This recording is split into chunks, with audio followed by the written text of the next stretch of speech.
Artwork, critiques, Photoshop files, and reference sheets are all available on my Patreon.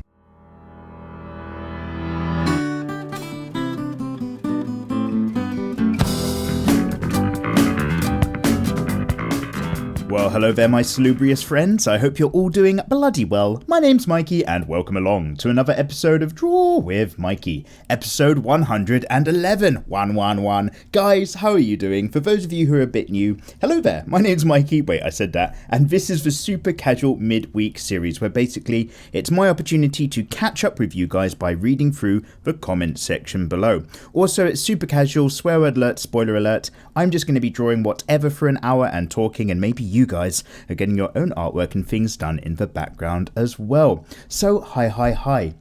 Guys, what is going on that I need to kind of update you with in the beginning? Oh yeah, so today, quick reminder, tablet giveaway, subscribe to Film Cram and subscribe to Mega Mega 2 and you'll be in with a shot of winning the Artist XP Pen 12, but we've kind of talked about that enough, I think. Also, oh god, yeah, okay, I need something. So, in the background right now, you're going to be seeing some shit.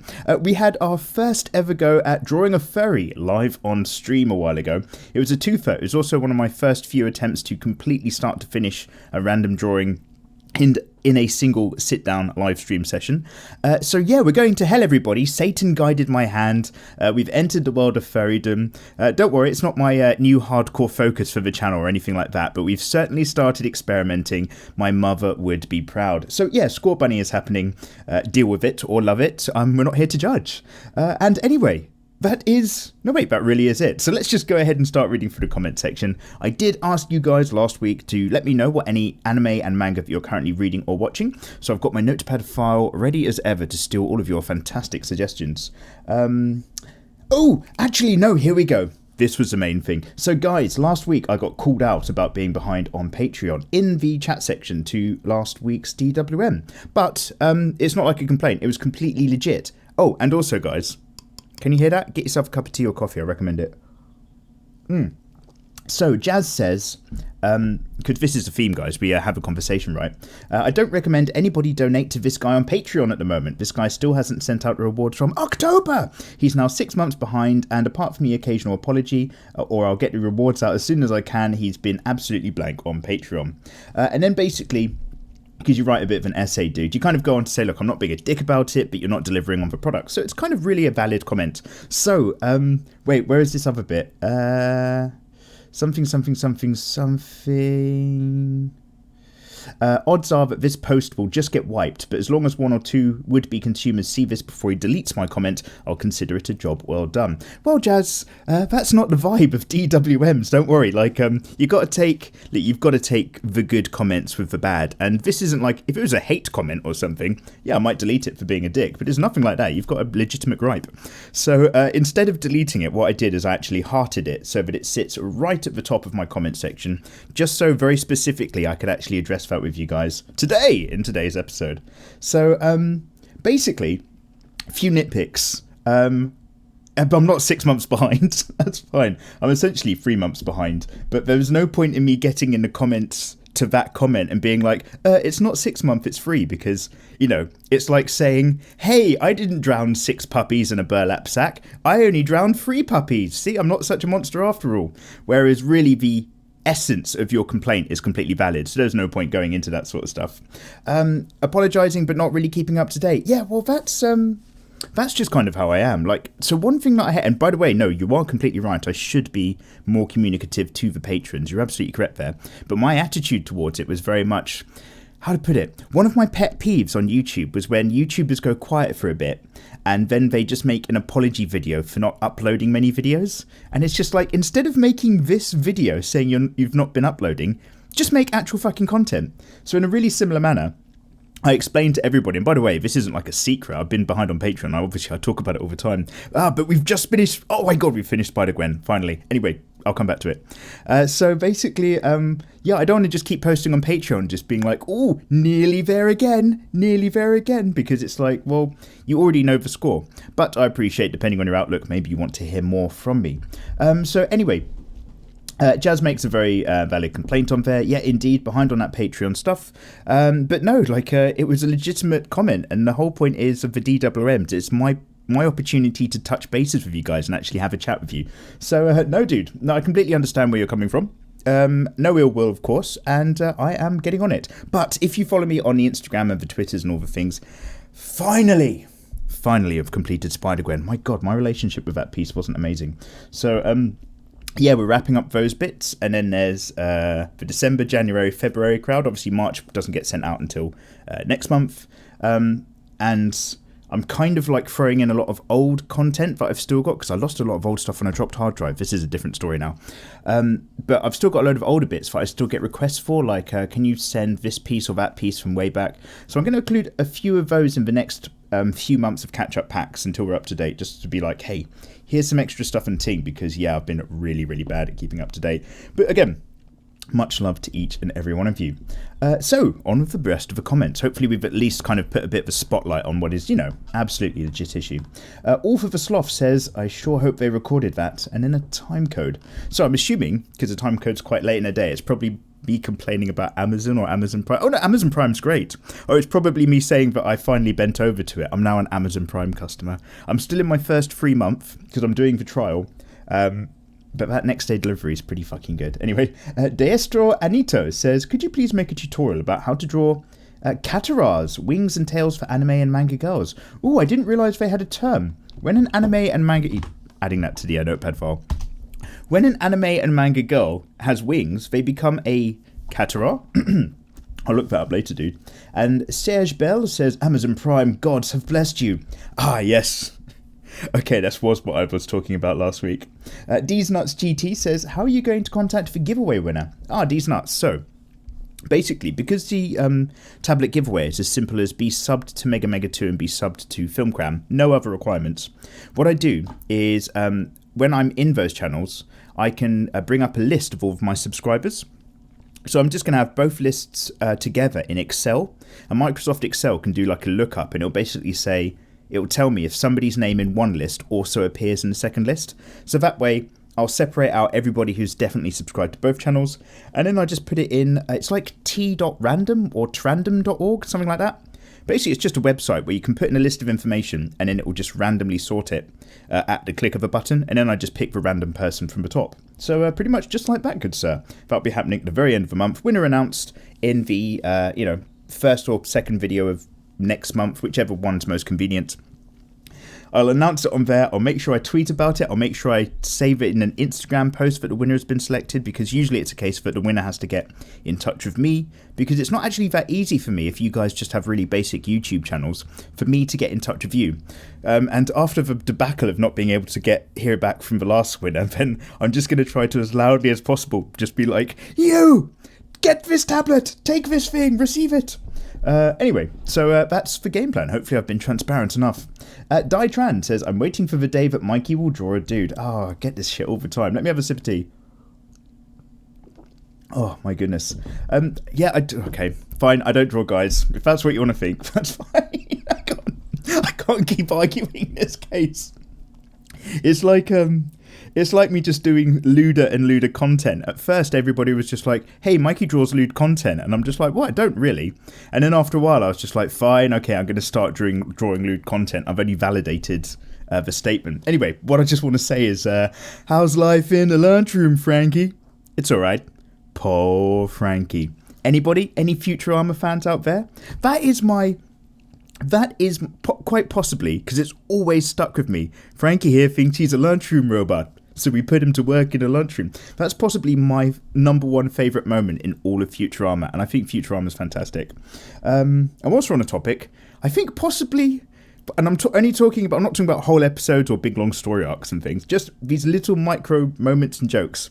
That's possibly my favourite in Futurama. What's yours? And possibly my favourite in Simpsons. Guys, what's your favourite joke in all of the Simpsons? That can be today's question. I think it's Homer talking about remembering stuff, and he's like, Marge, I can't do the voice. He's like, every time I learn something new, it pushes something old out of my head. Remember when I took that winemaking course and forgot how to drive? And Marge is just like, Homer, you were drunk. I'm just like, it's such a good fucking joke. Remember when I took that winemaking course and I forgot how to drive? It's fucking... I'm sorry. Oh, no. I've triggered myself. It's just tell you what, guys, and I'm only talking about the golden age of Simpsons. So what is that, season 3 to season 8?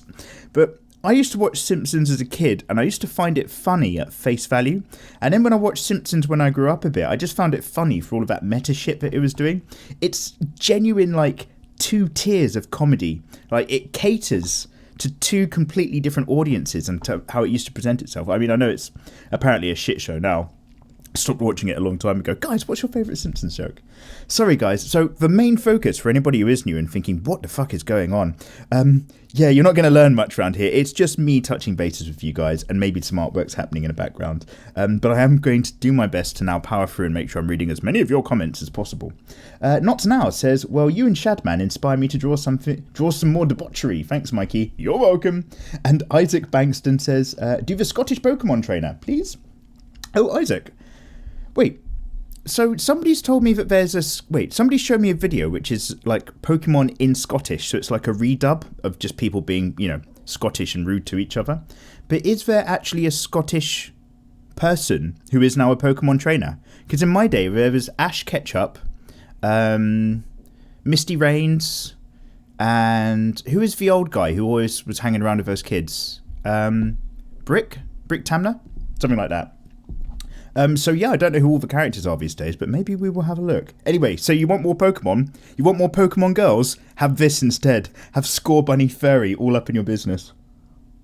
Man, we had to listen to some really aggressive music mixes on that stream to get it done in time. Infamous Mr. Fox says, oh, that intro made me laugh. Keep up the great stuff, Mikey. Oh, thank you very much, dude. Yeah, no. I mean, I get a comment about that intro almost every DWM these days, which really pleases me because I'm really... so sad. I really enjoyed making it. It's only like a 2-second clip, but it's great. Kuyobishi, have I said that correctly, says, is it possible to get on this level in 10 years without talent? Yes, it is. Oh god, so there's a thing. So basically, I used to say this all the time. Like, if I was really enthusiastic about somebody, I'd be like, oh, they're so talented. They're so talented. Go check out this person's artwork. What a talent. And now I'm trying to be a bit careful with my choice of language because some people don't actually like that. Because when you say someone's really talented, and by the way, I'm not complaining, I don't care. When you say somebody's being really talented, the use of the word talent implies a natural kind of innate skill that allows them to kind of do something a bit more easily. Whereas what they're really doing as artists is they're very skilled, which more describes the fact that they've actually built up their abilities through years and years of hard work. So apparently it's a safer thing to say this artist is really skilled than it is to say they're really talented. But, it doesn't really roll off the tongue quite as well. Regardless of that, when you're saying blah, blah, blah, 10 years without talent, dude, 10 years, don't even worry about it. You can do this shit in about 3 or 4. So like, I've obviously got an art background in that my mum was an art teacher. I think I've talked about this a million times.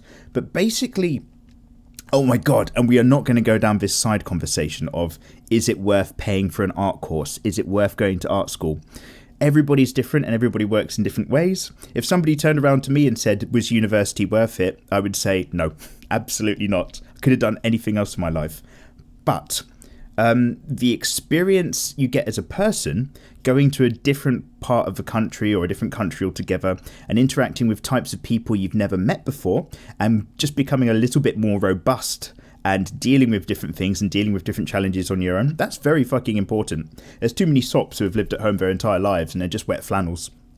But in terms of like, would I personally recommend to somebody who wants to become like an anime artist, and I'm not talking about the fine arts, I'm not talking about art history, but when people are just like, oh, I really want to get into drawing anime and stuff like that, or drawing manga, should I, go to college or take an art degree? And only personally, I'm just like, no, it's a fucking waste of money. You'll spend like years doing this, but you won't be drawing exactly what your intent is. Like, you're not going to be doing like a casual illustration degree which is solely focused on drawing like the type of content that I like to do. It'll be a much wider brush. So 3 modules out of 6 might not even give you skills that you're ever going to use again or even have an interest in. Now, it's very important to expand your mind and experience new things, absolutely. But I would actually say, before you commit to an art college or an art degree or anything like that, and by the way, I'm not knocking it. I'm absolutely not knocking it at all. This is just a personal EXP thing.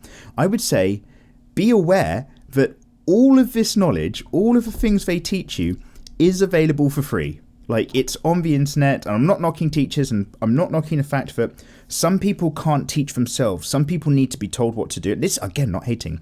Some people respond much better to having a structured learning program. Great. In fact, so do I.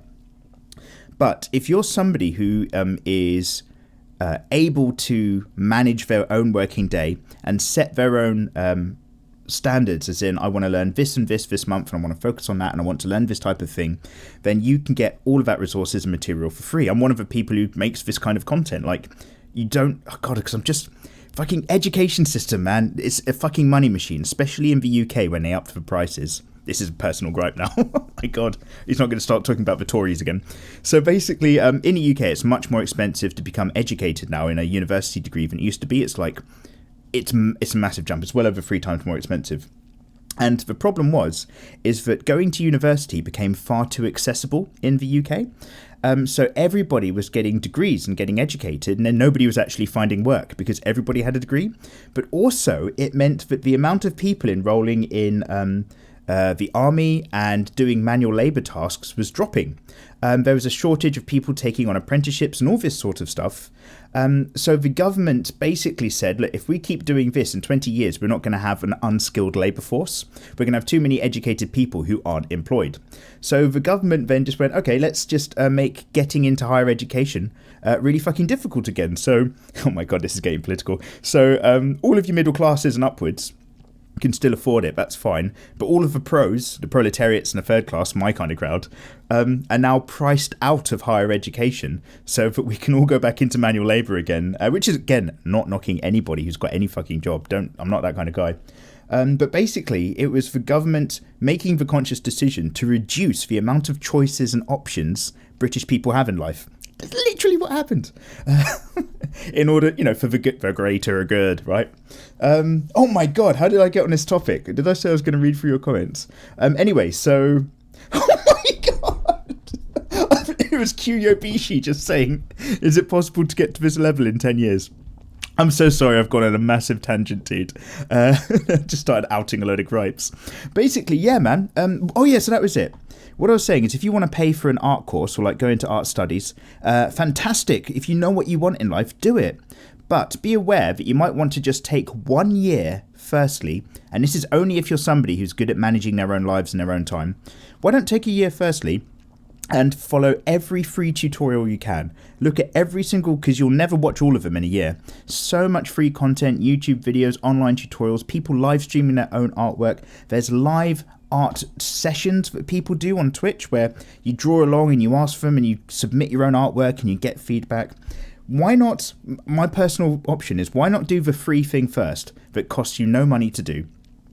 And then by the end of the year, you're either going to be pretty fucking good already, have made pretty much a solid improvement. If you're doing that 5 days a week for a year, you're going to see some differences, kid.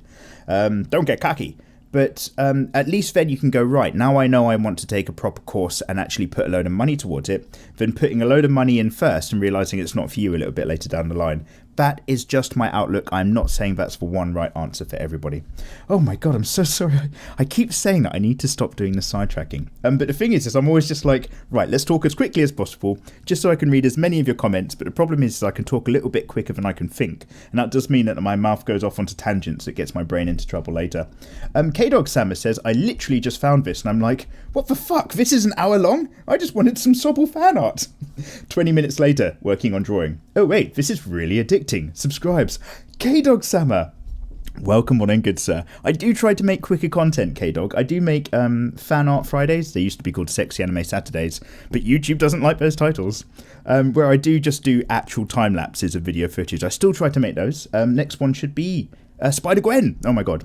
But yeah, K-Dog, the whole point of this is like, we're just kind of chilling out, right? You and me, technically, for a solid hour, so that you guys can get some artwork done, and obviously I'm doing the same. Well, right now I'm drinking some tea. But it's so delicious, I'm okay with it. Anyway, thank you so much for subscribing, dude, and welcome on in. Your voice is really soothing. It helped me draw and focus, so I'm pleased. Sonic Copy says, this is good. Thank you very much, dude. And Elmer's Glue says, Mikey, Mob Psycho is even better than One Punch Man in many ways. That is a big, that's a big shout, Elmer's. I'm going to copy that for later and use it against you in a court of law. It's got some of the greatest characterization, comedy, and action I've ever seen in anime. So go watch it, you coward. Wow. Okay. We'll have a look. Natsu Dragneel says, dude, Mikey, you're finally back. Jeez, man. Yeah, welcome back, dude. It's good to be here. You make us wait so much. I know, I'm never going to keep you saturated with content. I'm always going to keep you wanting more, right? It's the big tease. I hope you draw a normal thick anime girls again. Hope you're not disappointed right now, because that is not what's happening on screen. And thanks a lot for making me think that rabbits are thick and hot. Too late. Must watch for quintessential quintuplets. Oh, and Boku no Hero Academia. Okay. Cheers, man. Got it. Aldina Souza says, nice. Thank you very much, dude. And Wasim Tamul says, please do more videos in this channel rather than the others. Wasim, it swings and roundabouts. As you know, this channel is slowly coming up to 500,000 subs. That's fantastic. By the way, the only reason we're here is because of you guys. Thank you very much for clicking that button and hanging around. I fucking love you for it. But here's a little known fact. This channel has nearly 500k subs, and YouTube doesn't like the content. YouTube likes content that's daily uploads, barely 10 minutes long, just pumping out the stuff. That is not the content I make. I make long videos when I feel like it. Problem is, and longer art tutorials as well. Excuse me, burping. Problem is the kind of artwork I do, YouTube doesn't like, and YouTube wants to be the wholesome, middle-of-the-road Jimmy Kimmel show. YouTube is not the YouTube it was 5 years ago. Don't worry, I'm not going to go on another rant. And it no longer likes edgy people experimenting. That's not what it's about. It's about pandering to the advertisers. And it's fine. It's a business. I guess it's got to be that way. Basically, that means this channel, Mikey Mega Mega, makes barely a pittance. YouTube puts limited advertising on pretty much all of my content and doesn't really promote me. And you can cry your eyes out about it, or you can adapt to it. And seeing as I'm not choosing to adapt because I like the type of content I make, equally, I'm not going to cry my eyes about it either, right? Because that's just, in what good's that going to do? So, the reason why I've started putting a bit more effort into Film Cram, this is a channel that has less than 30,000 subs, so it's a fraction of the size.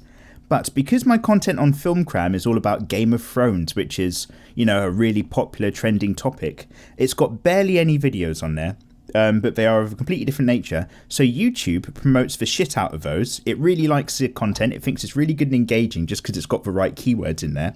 And that channel makes more than Mikey Mega Mega does. So, I'm trying to kind of split between the two. And by the way, that's not a flex because it's still barely making anything. The only reason I'm still alive and I'm fed right now is because of Patreon.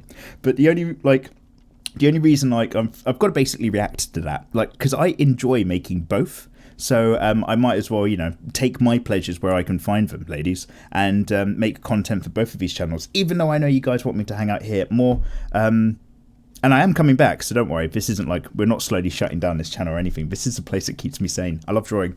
But yeah, no, I've got to kind of, if there's two things I like and one kind of works out a bit better for me than the other, I'm never really going to stop the first one, but I just need to be aware that the second one is, air quotes, smarter for YouTube content. It's one of those, it's the nature of the beast, man. What are you going to do about it? Evolve or die, right? Saber Plays says, I might as well enter. Oh, dude, you're down for the tablet competition. Nice one, dude. Good luck. And Didor says, great intro, lols. Thank you very much, man. Jane Craft says, hey, Mikey, how are you doing? I like the drawings. Hey, Jane Craft, thank you very much for asking. I hope you're well. Yeah, I am doing okay at the moment. Life is still a shit show up in the air, but when it's all settled, I'll make one of those kind of draw your life videos or, a Q&A or something. But there's no point me complaining about shit whilst I'm in the middle of it. Let's wait till hindsight. But I'm slowly catching up on that behind on Patreon. So once I'm all up to date, things are going to be so good. Mario, take a sip of drink, everybody, because I've said the things. Mario Valerian says, I missed your non-tablet videos. Welcome back, Mario. And Contemplate Tech says, oh, hi. Hello, Contemplate. Lols, I can't think of too many Asian film adaptations. Oh, yes, so guys, I asked you about live action movies as well. Oh, shit, this is a question from last week. You're right. Are there any really fucking good live action adaptation films out there that I need to know about, and what were your favourites? Anyway, I vaguely remember getting at the dollar store, and I think it was a Seven Samurai or something, really old but still totally awesome. You got a Seven Samurai for $1. That's a fucking steal, mate. That is an incredible film. Ba ba ba ba ba bum bum bum bum bum. Dum dum dum dum dum dum dum dum dum. There is a Code 9 and Space Ape dubstep remix, and this is back when dubstep was new, so I'm talking about 2004, 2005, of the Seven Samurai in one of their tracks. It's so fucking good. That guy's got like a real deep voice as well. Rip Tiger says, awesome work, Mikey. Thank you, man. Although I'm still waiting for Chun-Li. Ooh, she's still on that list. She keeps getting nudged down that list for other more up-to-date modern characters. I'm so sorry. Chun-Li and Cammy. Johnny Flake says, just no. Please, no. Johnny, if you didn't like the Gijinka from last week, I'm probably loving the furry right now. Nat. Pale Rider says, this has to be my favourite series on YouTube. Always play these whilst I'm animating. Keep up the good work, Mikey. Pale Rider, thank you very much for saying, dude. That's really kind. And Justin Cruz says, hi, you cool. Make me day every time. Justine, I understand what you're saying, despite the way you put that together. No, man, you're cool, even though you are a girl. Maddie O'Kirby says, there's already art. What? Like on YouTube in general? Because yes, but here's some more. And Andreas Antolik says, I do pixel art, but I want to experiment with a drawing tablet and do normal art. That is why I want to win the giveaway. I'm a sub of Mega Mega 2 and Filmcram. Andreas, good luck, good sir. Let me just have another sip of this. Mark Struick says, oof, those 2 extra subs are probably going to cost me to lose quite some time. Yeah, I've set the bar so low, haven't I, for that last one. Click 2 buttons and then you're in with a chance. That's all I ask of you. But good sir, if you get any time on that content as well, it's a pleasure to have you, man. Red Napper, written in a really weird way, says, now you've made a waifu. Sobel-chan's probably a bit young for waifu leveling, I would say, personally. But remember, we're trying to draw her cute, not sexy. I do draw the line somewhere. And Galleon Art says, to be continued. Oh, you're talking about the intro? Yeah, indeed. Fawny Gerpel says, I hope... your names. Grapple. Maybe it's Grapple, but without the A. I hope there will be a Scorbunny in the next Draw with Mikey. More than you could ever know. And Desert Avenger says, hello, Mikey. Hello, Desert Avenger. It's been a while. Amazing job as always. Thank you, man. How you doing? I was never a Pokemon fan, but this last one's come around with a myriad of good memes, particularly stereotypical Scottish memes. I'm really missing out on this Scottish vibe, aren't I? So I can get behind it. Also, that is one cute Sobel-chan. Thank you. Anywho, I've been trying to increase my output of art lately, especially digital art. Life's gotten in the way. Tell me about it. But I still try. Tell me about it. Sorry for the essay. No, you're fine. Hashtag hardcore crew. Hashtag sip of a nondescript fluid. Oh, nondescript. Leafy and rich. P.S. Battle Royale was a novel that later... Oh, shit! It was a novel that got adapted into the film, and it wasn't a good adaptation since it missed a lot of the social commentary in the book, and wasn't that true to the source. Oh, shit. So, Desert Avenger, I'm one of these people like you. If I've read the book about something, and I know it's such a shitty outlook, but I can't help it. If I've read the book to something, and then I watch the film, and it's not true to the book, I'm just like, in the book, they do this. In the book, it's better because this, and this. I'm not that bad at it compared to how I am when it comes to Game of Thrones versus Game of Thrones on TV. That's a completely different animal, don't poke it. But equally, that's a two-sided coin, because by not being aware of the novel Battle Royale, I did nothing but enjoy and love that film. And there was no part of me that was thinking it was lacking A, B, or C based on source material. So, dude, yeah, I completely understand your outlook, but it's such a double-edged thing, isn't it, when you read a book before you watch a film? Because sometimes you're just like, well, this is never going to quite be the book experience. Maybe we need to become part of a society that only watches the movies and reads the book afterwards, but that's a horrible way to live your life, right? I love a book. Love a good book. Oh my god, guys! So... most of you probably know about this. Somebody recommended sorry, I'm just looking over my shoulder as if I was going to see it, but it's on the Kindle. Somebody recommended a book to me called The Name of the Wind. So this is the latest fantasy book that I'm reading at the moment. I've just had to put Dune, like rereading Dune version number 9. I've just put that on pause again. The Name of the Wind. And it's, well, actually, I won't tell you anything about it. It starts off a little bit clunky because essentially this guy's telling his life story in the beginning. This is where I am. And no spoilers. And he's basically just talking about what an amazing, clever child he was, because he's quite gifted. But because he's telling that story and somebody else isn't telling that story, it comes across as a bit of like, you know, historical self-masturbation a little bit. Oh man, and I was so clever that people had to realise that I was a smarter kid than all the other kids in the caravan. And it's just kind of like, okay. But it actually has just started to pick up quite a bit with stuff involving the Chandrian. So if anybody does not know what I'm talking about, that is my book recommendation of the week, even though I'm only about 11 or 12 chapters in thus far. You're welcome. Some person says, may I recommend drawing Liliana from Magic the Gathering? It should be pretty easy considering what she dresses in. Some person, I'm going to assume that it's not much, seeing as that was your comment. Control C, Control V. We'll look her up later. And Akira Ishin says, Mikey, my boy, guys, so what I will try to make sure I do, guys, is I'm going to kind of mix up the order of the comments and just scroll up and down a little bit, because I love you guys for regularly commenting, but when I recognize your name too much from week to week, and by the way, Akira, I'm going to answer your comment, don't worry, what that tells me is that I'm kind of doing the comments in the same order a little bit too much, and I'm not really catching many new people or people that I might not have spoken to last week around. And by the way, guys, I try to fit in as many as I can. If you've said something to me in the comment section and I've not managed to catch it, don't hesitate to just copy and paste it into the comment section of this video. And with any luck, I'll catch it next week around. So anyway, Akira, you've actually written a fucking essay. So let me just skim through this. You said I don't want to read the second best story. It's referring to Mob Psycho versus OPM. My boy, you need to take a first... oh shit. Take that comment back. You need to first take that comment back. Second, watch MP100, Mob Psycho, and you will seriously love it. It's written by one, but the thing is the story has such a completely different way of telling its jokes, weaving the narrative, and the fights fantastic in their own right, and so on. Not to mention that the only reason why... MP100 exists as an anime is because the person who directed it is Tomohiro Suzuki as a mentor to Shingo Natsumi, who's the director to One Punch Man. One of these kind of hold my beer. I'm going to make a different kind of mentor anime as well compared to... Okay, guys. There's obviously a theme about Mob Psycho actually definitely being worth it. Okay, guys. I'm going to acquiesce to your knowledge, guys, and we're going to come back to that. But remember, I still need to finish reading The Promised Neverland, and I still need to finish reading what's the thing? Hotline Miami comic, and I still need to finish watching, or rewatch, I should say, Battle Tendency again, because it's so good. It was my favourite one. I'm not going near season 4 until I rewatch season 2. It's just, I fucking loved it. And... you guys triggered me a while ago. I really, really want to rewatch Hunter x Hunter, the 2011 version from scratch, but that's fine. Danny DeVito says, why? Why indeed, Danny? Danny DeVito is like my power animal.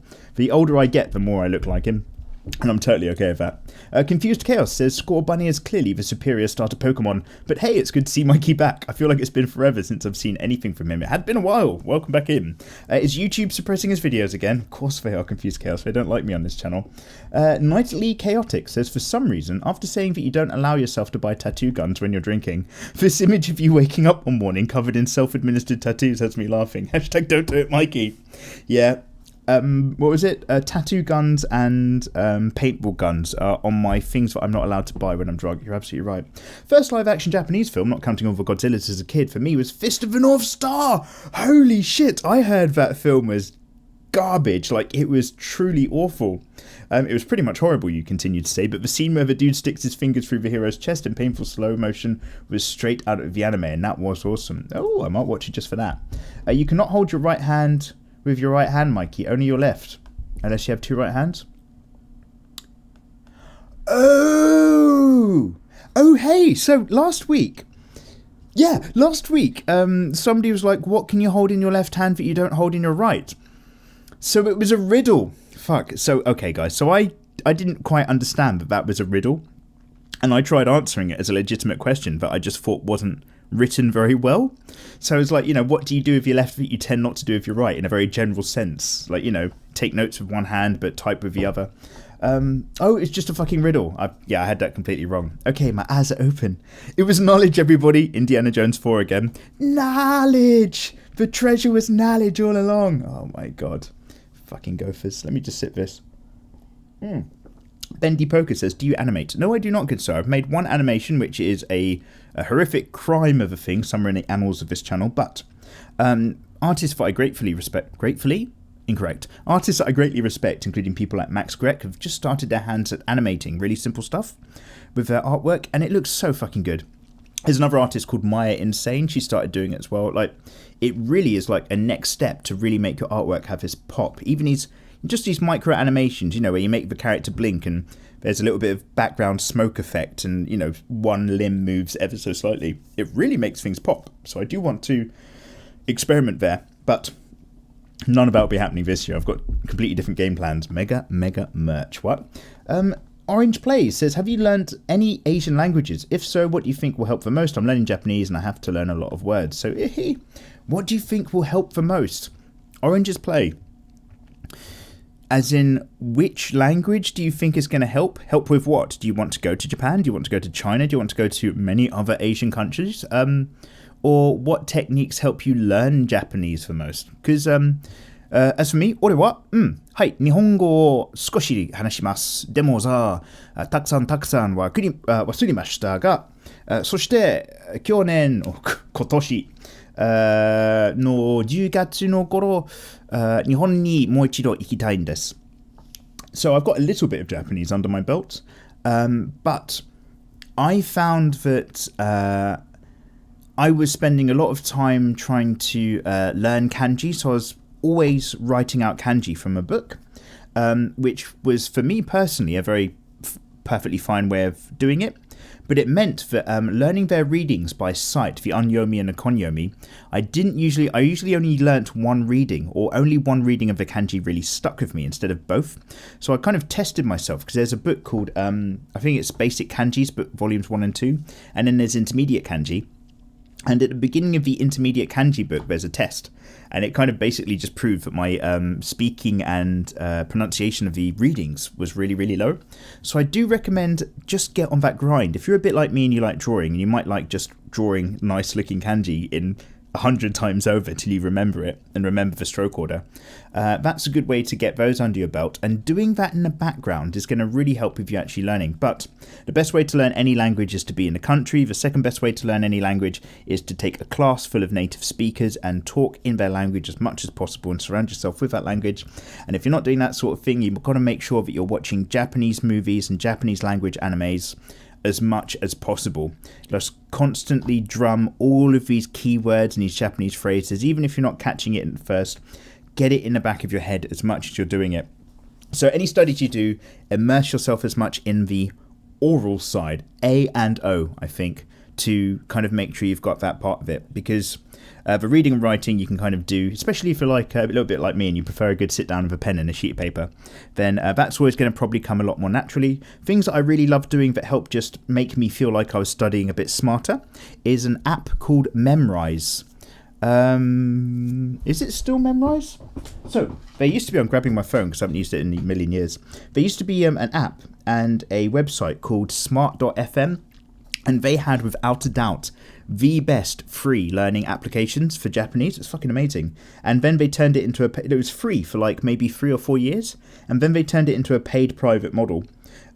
So basically you had to wait for 2 years before somebody else realised there's now a gap in the market. So Memrise used to have an app which was a bit shit for learning languages, and then they completely overhauled it so it looked and worked just like the old Smart FM one, and now it's really fucking good. But I haven't used it for over a year, so I don't know if it still exists. But Memrise is, I think, how you spell it. Sorry guys, I'm actually scrolling from my phone right now to see if I still even have the application. Bear with. Talk amongst yourselves. God, do you know when you just fucking turn Wi-Fi on your phone, and your phone's just like, oh hey, long time no see, let's update every single application, even if you haven't used them in a million years, and kill my battery? Okay, I don't have it on my phone anymore. But yeah, Memrise I recommend. But honestly, you know, you can listen to loads of videos and audio cassettes and stuff and pick up the basics, but doing a language... So this is where I talk about structure again. For me, I need structure on language courses. Doing a language course, we have to turn up to weekly lessons, IRL, and talk to people and make sure you do the homework and make sure you've learnt the vocabulary. Instead of just telling yourself you think you've learnt it, actually having to learn it, big difference, big difference. So language courses, talk to the people, get yourself into the country if you can. Abdul Aziz says, nice meme. Thank you very much, Abdul. And Luffy King Gon says, this is relaxing. Lols, well, welcome on in. Ojon says, awesome work, Mikey. Thank you very much, Ojon. And Nisuk's Chick says, are your parents really disappointed in you with the anime drawings? I mean, if they saw this one that's on at the moment, yeah, absolutely they would be. I think you'll find in life, whatever you do, your parents will stop being disappointed when they realise that you can earn a living from it. All of a sudden, people of the older generation's opinion changes if they realise that, oh, he's not actually just like a scrub living on a street. I mean, I'm only one step up from that. Let me sip this. No, like I say, my mum was an art teacher back in the day. Like, she's in a care home now. She's not really with us in a way that she used to be. So she was very supportive of art stuff and creative stuff, bless her heart. My dad couldn't tell you, mate, I wouldn't know. Carl Stanley says, hi Mikey. Hello Carl. I noticed that you mentioned a D&D stream that you watch on Twitch whilst watching your Sobble-chan DWM. Really adorable, by the way, good job. Oh, thank you. Might I suggest Critical Role is another one? Oh, you know what, I've heard of that. They're a cast of voice actors who've worked on all sorts of games and show and have made a huge D&D community based on all sorts of things related, including art. I think you'll enjoy them as well as the fun features in their community. Also, if you're up for art suggestions, I always am, maybe draw one of the characters named Jester from the Critical Role thing. Hardcore crew, hashtag take a sip. Well. Your wish is my command. Oh my god, talking about that, how's that Aladdin movie going? Is that still a meme? I feel like two blue monstrosities happened at the same time. They announced the Sonic live action, and they announced the Will Smith Aladdin film, and the internet was just like, oh man. Oh my god, guys. There is a very good Wisecrack video, which is a little bit about memes and movies, and how we no longer consume films in the same way that we used to. Thanks to the way that we communicate on the internet, we can all form an online consensus and opinion quite quickly and react quite quickly to a lot of the shit that gets pumped out in the movie industries, which I'm a big fan of personally. So back in the day, you just have to take a bad film and take the hit. Whereas now, if a film looks like it's junk, everybody can talk about it and meme it very, very quickly, and that idea of something being good or bad suddenly spreads very, very fucking quickly. And basically, this Wisecrack video talks about us being, what do they call it? Prosumers? Because we don't just consume media now, we also produce it. Like, everybody with a microphone and a spare 10 minutes can now make a YouTube video. Maybe nobody will watch it, but we're all now quite plugged in and capable of creating content and actually reading an audience. And it's very, very similar with people who just do something as simple as screenshot a part of a movie and turn it into a meme. You are essentially producing content based in that same media entertainment genre. So it's really fucking fascinating about how that changes our relationship and about how movies then have to incorporate their memifications into themselves. God, bloody well, if you're going to produce a movie, guys, here's a quick tip. If you start putting hit songs on your, how to put it? If on the soundtrack to your film you put popular music that's come out at the time of making the film, that is going to date your film very, very quickly. Not only that, your film's going to be out of date by the time it's even released, because the popular music that you hear whilst you're making the film or in the editing process is probably 6 months out of date by the time it actually hits the cinema, for example. So that's just talking about music. So films with orchestral scores and their own themes and beats, that's one thing. Films that include retro music to have a retro feel, that's a different thing. But films made in the 90s that include 90s hits are very much 90s movies. There's no getting away from it. So, I'll tell you what gets out of date even faster than a popular film is a meme.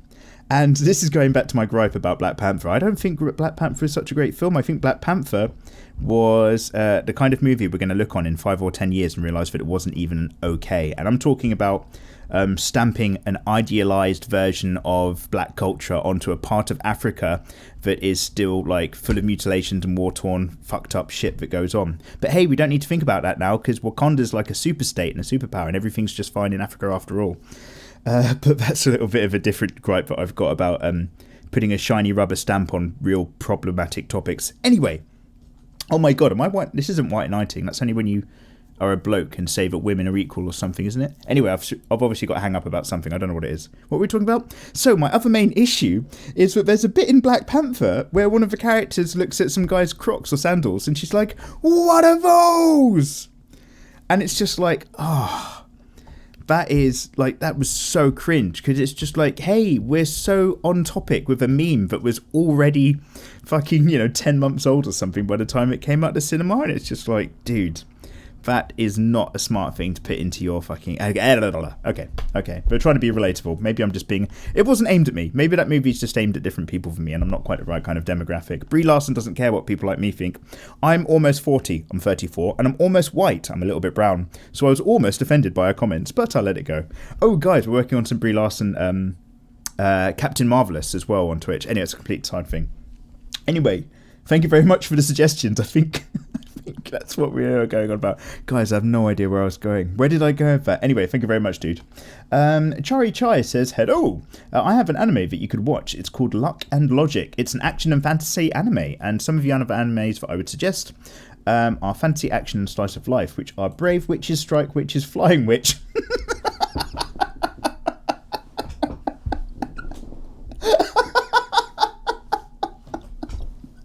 Sorry. I'm starting to see a pattern.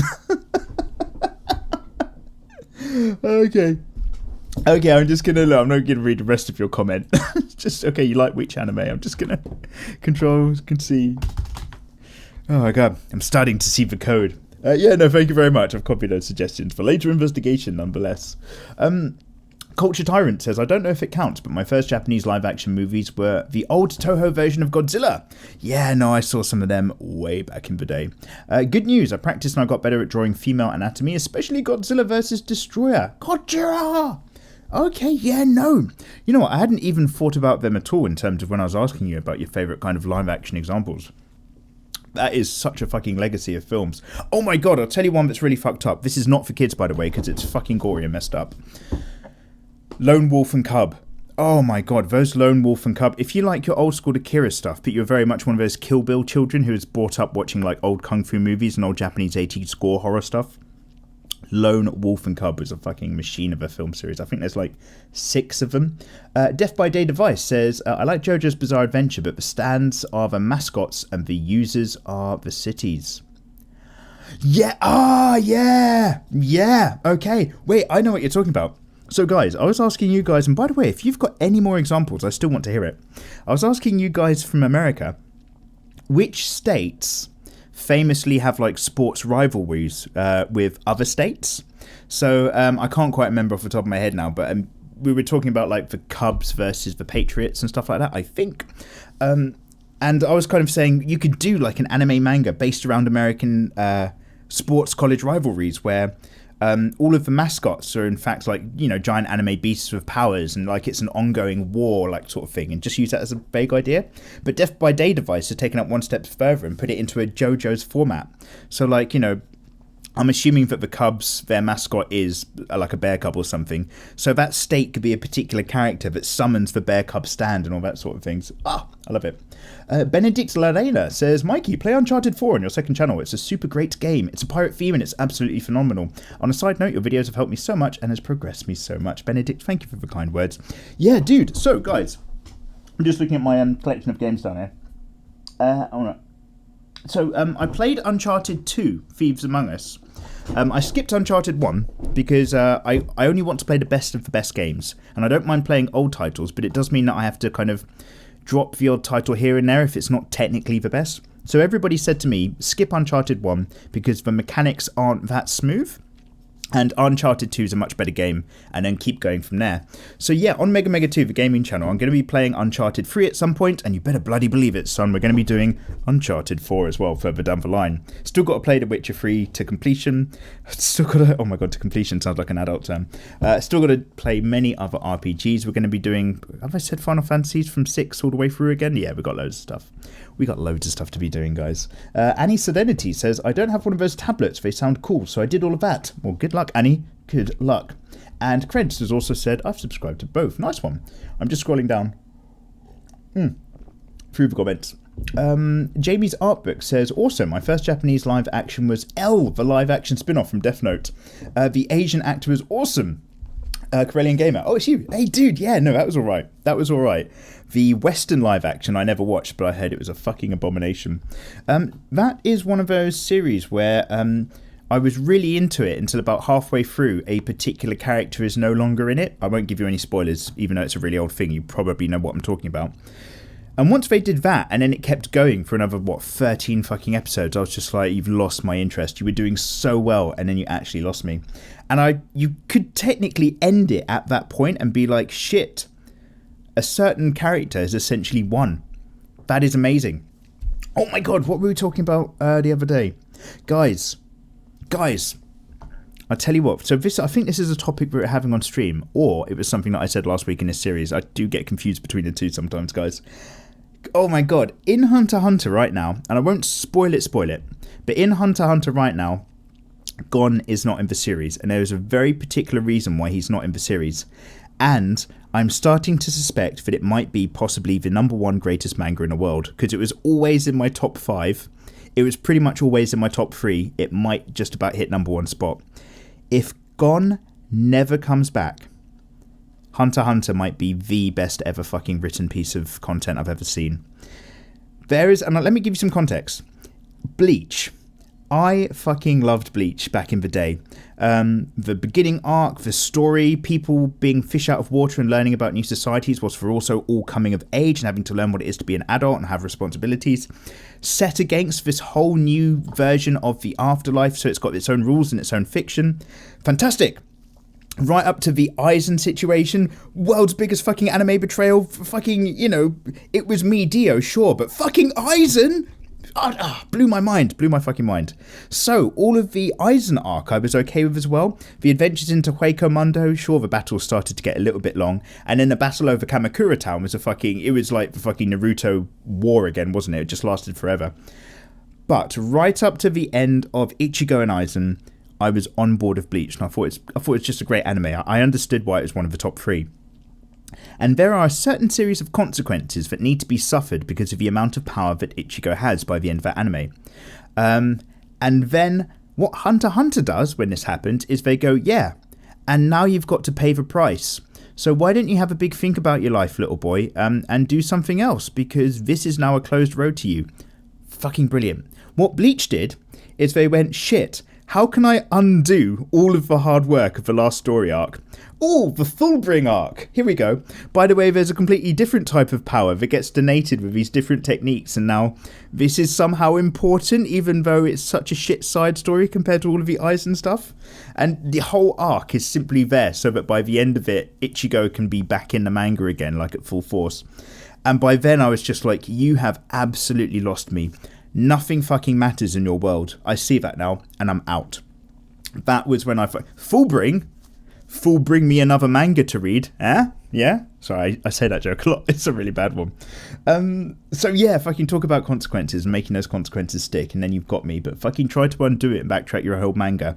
You're undermining the very audience that supported you by reading through the story in the first place. But who am I? I'm just some guy. Eric Klepp says, Ip Man was awesome. Yeah, okay, well. Okay, look, if you're going to talk about martial arts movies and kung fu films and stuff, that's not really my live action anime adaptation kind of question, but maybe it is. No, Eric, actually, I'm not going to deny that. The only reason I'm saying it wasn't kind of the thing that I had in mind is simply because in my brain, martial arts movies are in a different category, and they're all fucking amazing in some way or another. They're all terrible. So I don't even think about live action. When I say live action, I think about stuff like Versus and that odd stuff, which does have a martial arts element. But when it's a first and foremost martial arts movie, I guess you could say Versus is kind of martial arts zombies, then in my head it's part of a different crowd. It's all like Fong Sayuk and stuff like that. But yeah, Ip Man was good. 1 and 2. I don't think I ever watched 3, however. How are we doing for time? Time for just 1 or 2 more comments, guys. I'm going to start scrolling down. A load of you guys are saying like, yay, Mikey's back, and hello, and it's been ages, or can you please draw this character or that character, or good luck for the tablet giveaway. So thank you very much, guys. I'm just kind of having a scroll through. I'm trying to make sure if I'm catching some randoms. Sidious says, could you make a Rats or Carelia drawing like this? I would do it myself, but I just started to draw a month ago. Sidious, keep up those skills, keep practicing, and you can draw all of the Gijinka you want. Gijinka being the one, I had to learn this a while ago when we were doing Pokemon, when Pokemon Go came out. Gijinka is where you make humanized versions of animal personas or animalized character personas, whereas furry is when you make them half human-shaped animals, and that's the grey zone that sends you to the 7th and lowest circle of hell, apparently. But we're not here to judge. I'm drawing it, so I'm technically a furry artist, and Just got to take that hit. Just got to take that on the chest and try to live my life one day at a time. Oh my god. Fun Gus says, I'm working on a female Jim Sterling character because I think that he would be into it. He will be when I finished it properly.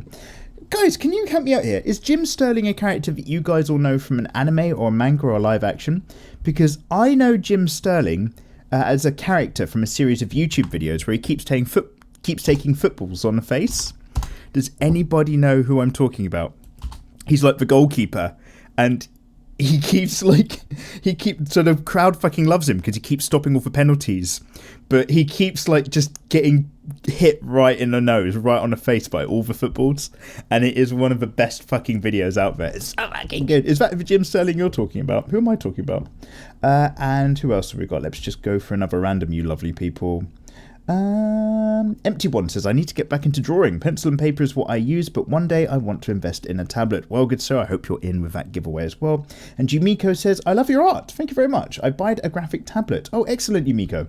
Yumiko, onihonjin desu ka? And I don't work more than 3 days ago. Have you any idea for good beginner tablet? Oh no, your tablet fucking died. Wow. Okay, naruhodo. Yeah, well, my general recommendations for desk tablets, ones without screens, are that regardless, Wacom are always going to be the number one. The Intuos Pro tablets are really high quality and really good tech, but they're stupid expensive.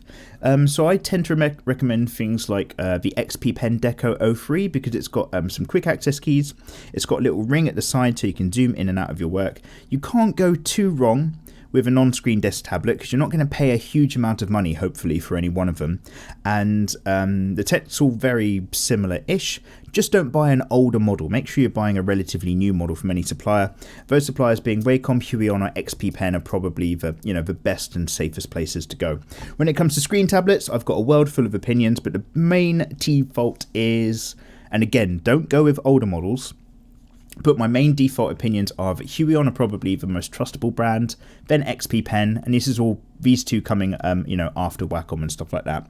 But there are way many more suppliers out there of affordable stuff, which is why I tend to get a lot of those cheaper ones in and do the reviews so that we can all have opinions together. Although I did kind of recently kill my relationship with the people who supplied me tablets because they sent me one and it was fucking awful and I couldn't lie about it and I said it was awful. And, oh my god, so guys, really quick side rant, last rant of the day before we do our wrap up. Basically, each year with GearBest, there's like a guy who kind of works with me, one of their marketing guys, and they usually work in that position for about a year, and then somebody else works with me. So I'm on my third person, so to speak, working in this particular post. And the very last thing I had of the last guy was me explaining to them and being clear and trying to be as professional as possible. Look, this tablet you've sent is terrible. I cannot, in good faith, tell my audience to buy it. It's junk. But you've got really good other tablets, so I'll try to make sure that the problem isn't GearBest, which it's not, they're great. It was just this particular manufacturer of this tablet, so I promoted some different Vike tablets on GearBest as well, and this guy was kind of like, okay, fine, blah, blah, blah. Oh my god, guys, guess what? So it turns out this guy hadn't logged that on his particular inventory for the year. He'd handed that over as a, air quotes, live project still to the lady that I'm now dealing with who's just started up at the start of this year. So she's like, yeah, I've got these outstanding things on the list, this, and this. And I'm just like, actually, that's all wrapped up and those are live videos. But those links and all those details now sit on her report, and obviously she's got a boss where she has to show that sending out more tablets to Mikey results in more sales for GearBest. So the only one she's got sitting on her records right now is me just going, this tablet's terrible. So she's just like, can you delete this video? And I'm just kind of like, you guys don't get to tell me how to manage my own channel. But the problem is it might mean that there's no more GearBest reviews. Well, I've actually got 2 products sitting behind me that I still need to do reviews for them for. But that might be the end of Mikey and GearBest. I really hope it's not, because they are lovely people. But yeah, I've got to be true to myself, right? Otherwise, what's the whole fucking point of doing this sort of thing? Anyway, guys, we're going to wrap it up there. You lovely people, answer those questions that I asked you a bit earlier. I've already forgotten what they were, but hopefully you've heard it. Just tell me what you're up to. What artwork are you doing? What is happening in your life? And what is basically going on, you lovely individuals? Because I want to know. Let me know what your thoughts are on furry. Probably mixed bag, I'd say. It tends to be quite polarizing to the crowd. But feel free to share anything you've got to say. The whole point of this series is a conversation, so get yourself into the comment section below, you lovely people. And remember, as I was mentioning, YouTube fucking hates me on this channel because I'm not making fucking middle of the road super safe content all the time. And again, be true to yourself, don't bow to the man, but you still need to put food in your mouth. So let me just stop and say a great big shout out to the lovely patrons on Patreon. We've got Mecha Shogun, Ryder2KX, Michael P, Carlos R, Breton F, Simbasi K, Fabio, Andrew E, Mongchi L, Zenith6, Jamie, Zahaki, and Matthew A. Bloody love you guys. Hope you have a bloody great week, and I'll see you next time. Take care.